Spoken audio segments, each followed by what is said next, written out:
말씀은 사무엘하 24장 15절에서부터 25절까지 말씀입니다. 하나님의 말씀을 받들어 봉독할 때에 살아계신 하나님의 음성을 들으시기 바랍니다. 이에 여호와께서 그 아침부터 정하신 때까지 전염병을 이스라엘에게 내리시니 당에서부터 브엘세바까지 백성의 죽은 자가 7만 명이라. 천사가 예루살렘을 향하여 그의 손을 들어 멸하게 하더니 여호와께서 이 재앙 내리심을 뉘우치사 백성을 멸하는 천사에게 이르시되 족하다, 이제는 내 손을 거두라 하시니 여호와의 사자가 여부스 사람 아라우나의 타작마당 곁에 있는지라. 다윗이 백성을 치는 천사를 보고 곧 여호와께 아뢰어 이르되 나는 범죄하였고 악을 행하였거니와 이 약무리는 무엇을 행하였나이까? 청하건대 주의 손으로 나와 내 아버지의 집을 치소서 하니라. 이날에 가시 다윗에게 이르러 그에게 아뢰되 올라가서 여부스 사람 아라나우의 타작마당에서 여호와를 위하여 제단을 쌓으소서 하며 다윗이 여호와께서 명령하신 바 가세말대로 올라가니라. 아라우나가 바라보다가 왕과 그의 신하들이 자기를 향하여 건너옴을 보고 나가서 왕 앞에서 얼굴을 땅에 대고 절하며 이르되 어찌하여 내 주 왕께서 종에게 임하시나이까 하니 다윗이 이르되 내게서 타작마당을 사서 여호와께 제단을 쌓아 백성에게 내리는 재앙을 그치게 하려 함이라 하는지라. 아라우나가 다윗에게 아뢰되 원하건대 내 주 왕은 좋게 여기시는 대로 취하여 드리소서. 번제에 대하여는 소가 있고 뗄나무에 대해서는 마당질하는 도구와 소의 멍에가 있나이다. 왕이여 아라우나가 이것을 다 왕께 드리나이다 하고 또 왕께 아뢰되 왕의 하나님 여호와께서 왕을 기쁘게 받으시기를 원하나이다. 왕이 아라우나에게 이르되 그렇지 아니하다.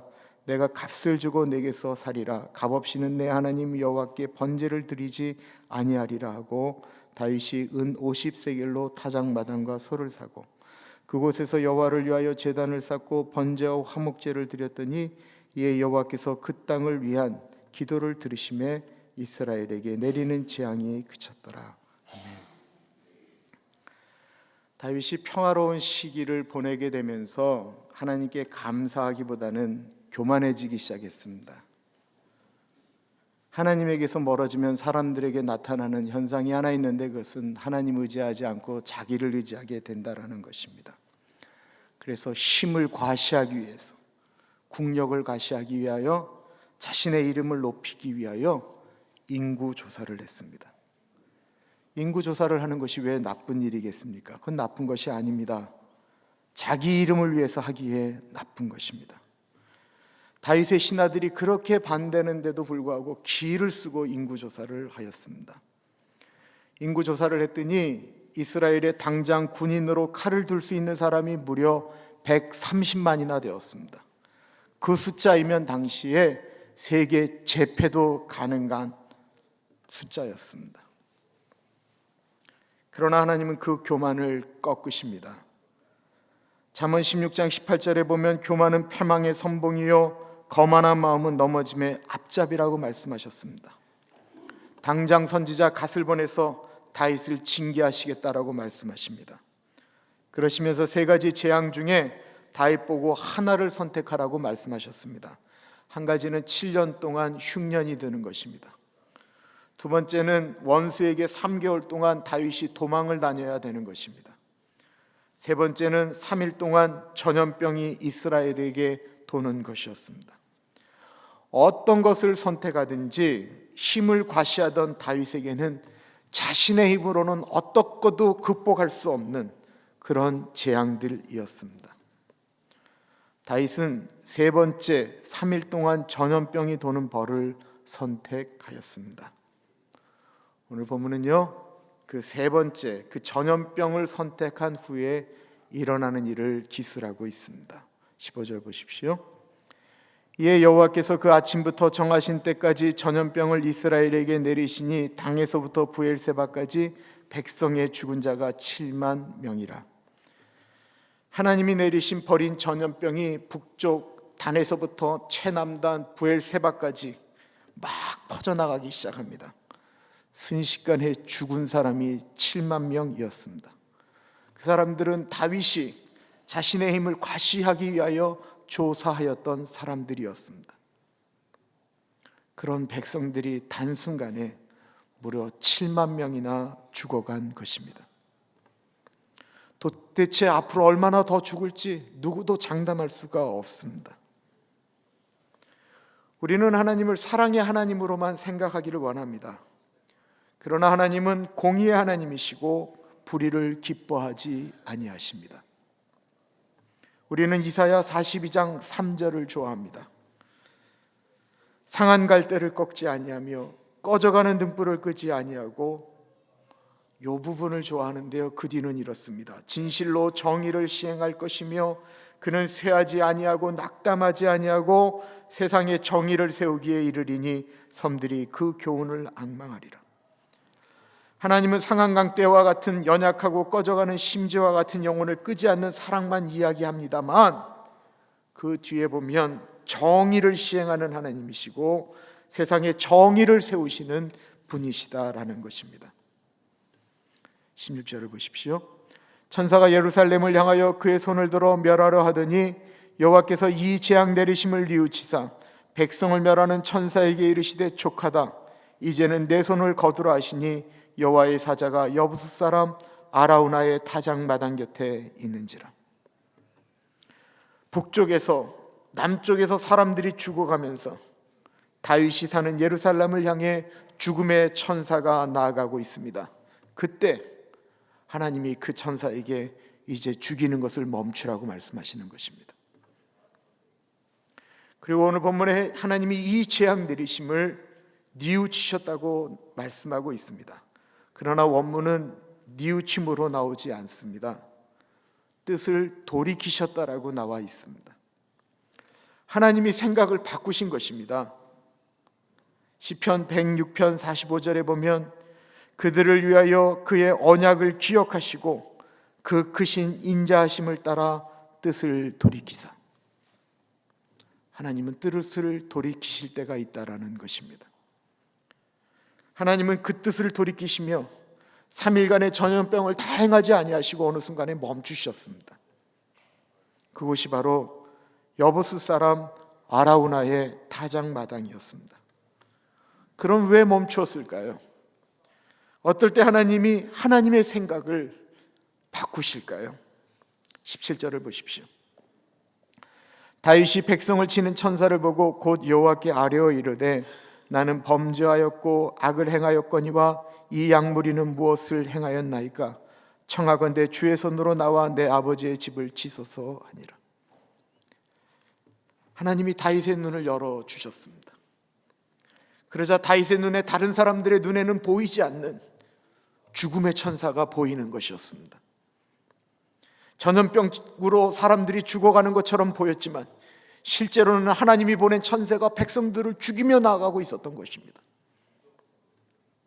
그것을 보자 다윗은 곧이라고 나옵니다. 더 이상 망설이지 않고입니다. 다윗은 곧 하나님 앞에 자신의 죄를 고백하고 나아갑니다. 자신의 죄 때문에 고통하는 백성을 보면서 차라리 나를 죽여달라고 고백하고 있습니다. 차라리 죽이려면 내 자식을 죽이십시오라고 고백하고 있습니다.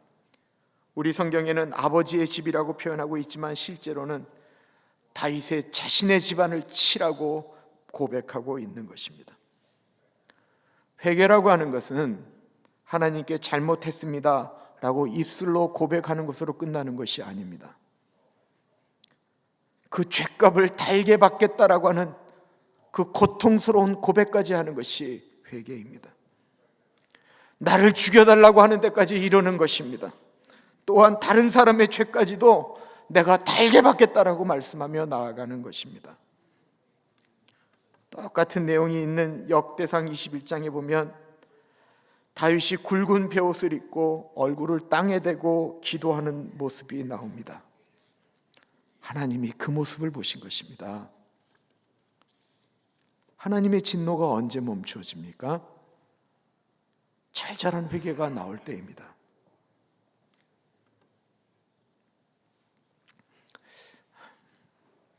저는 지난 한 주일 동안 교인 한 분을 하나님께 보내고 그리고 한 분은 지금 아주 어려운 지경에 있습니다. 최재원 장로님 보내면서 제가 감사했습니다. 보내는 마음이 갈등이었지만 아팠지만 사실 보내면서 갈등하지 않았습니다. 그런데 또 다른 한 분은 아니었습니다. 늘 새벽 4시에 나와서 기도를 하시는 양춘복 권사님은 남편이 하나님 나라로 간다면 혹이나 구원받지 못할까 봐 회개하지 아니하고 돌아가시면 어떻게 하나 고민하시면서 그 중환자실에 누워있는 그 남편의 귀에 대고 이러이러한 죄 회개해, 이러이러한 죄 회개해. 그러면 양영구 집사님은 입안에 호수가 들어가 있기 때문에 아무 말도 못하시고 고개를 끄덕거리셨습니다. 그 모습이 너무나도 절절해서 저도 하나님께 기도했습니다. 하나님 못 데려가십니다. 하나님 이번에 못 데려가십니다. 라고 기도했습니다. 누구는 죄에 대해서 이렇게 민감한데 어떤 사람들은 전혀 두려워하지 않으면서 죄를 짓습니다. 하나님을 믿기는 한다라고 이야기는 하지만 전혀 하나님 없는 것처럼 두려워하지 않고 산다라는 것입니다. 다른 사람 죄 짓는 것은 손가락질 잘하면서 자신의 죄에 대해서는 사람이니까 그렇지, 연약해서 그렇지, 그럴 수도 있지 라고 쉽게 말한다라는 것입니다. 다윗이 그 타작마당에서 하나님께 예배를 드립니다. 18절 19절입니다. 이날에 가시 다윗에게 이르러 그에게 아뢰되 올라가서 여부수 사람 아라우나의 타작마당에서 여호와를 위하여 제단을 쌓으소서 하며 다윗이 여호와께서 명령하신 바 가세 말대로 올라가니라. 예배는 하나님과 우리 인간이 죄 때문에 단절된 상태를 다시 잇는 만남의 장소입니다. 우리는 예배를 통해서 하나님을 만납니다. 예배는 우리가 잘못했지만, 예배는 우리가 실수했지만, 예배는 우리가 넘어졌지만 그래도 받아주시는 하나님과 교통하는 시간입니다. 예배는 우리가 훌륭하고 우리의 도덕적인 것을 보여주려고 드리는 것이 아닙니다. 예배는 상한 심정으로 나오는 것입니다. 예배는 깨진 마음으로 나오는 것입니다. 그것이 예배입니다. 이 예배 시간을 소중하게 여기십시오. 이 예배 시간을 다른 것과 빼앗기지 마십시오. 예배를 드리러 다윗 왕이 아라우나의 타작마당에 이르자 아라우나가 다윗 왕을 맞이하러 나옵니다. 왕이 제사를 드리겠다고 하자 아라우나가 자신의 것을 가지고 마음껏 제사를 드리라고 말씀을 드립니다. 22절 23절입니다.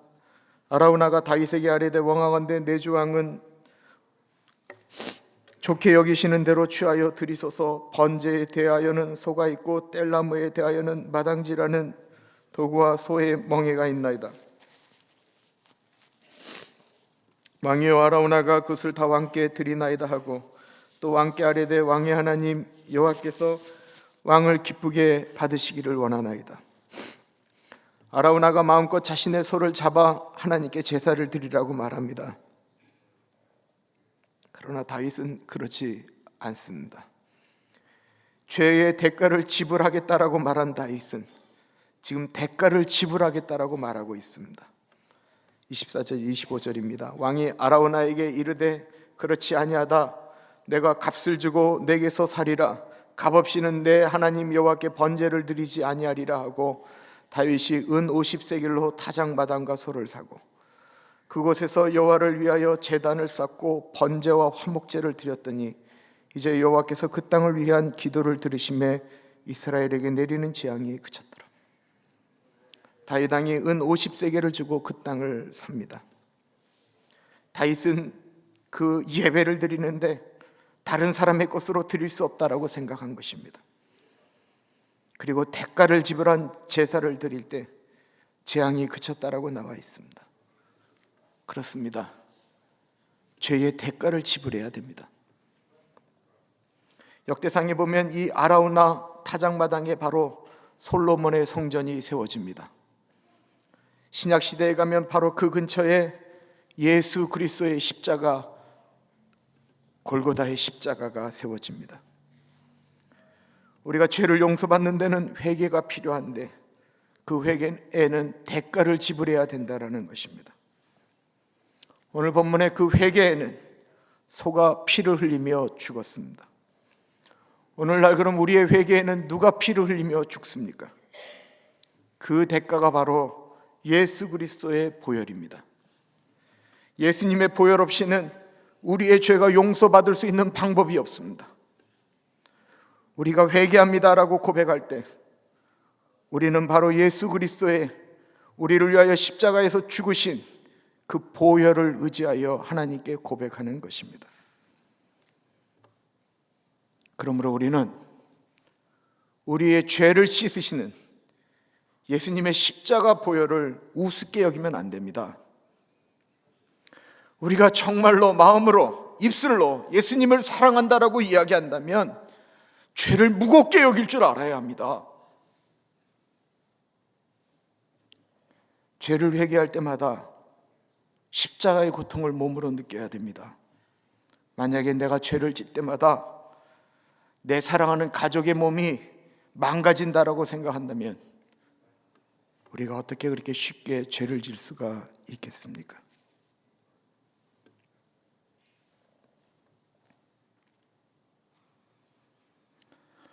사랑하는 가나안 교회 성도 여러분, 이 세상의 구조가 죄를 짓도록 만들어져 있습니다. 죄를 이긴다라고 하는 것은 결코 쉬운 것은 아닙니다. 정직하다라는 것, 거룩하다라는 것, 투명하게 살려고 하는 것은 결코 쉬운 일이 아닙니다. 쉽지 않습니다. 쉽지 않기 때문에 사람들은 쉬운 길을 선택합니다. 하나님의 제일 좋은 쉬운 방법은 이 세상을 다 없애버리는 것입니다. 하나님은 쉽지 않은 길을 선택하셨습니다. 아들을 십자가에서 죽인 것입니다. 그것이 값없이 주신 은혜라고 한다면, 그 은혜 때문에 우리가 하나님 나라 간다라고 믿는다면 정말 죄를 무겁게 여기는 우리 모두가 되기를 축원합니다. 기도하겠습니다.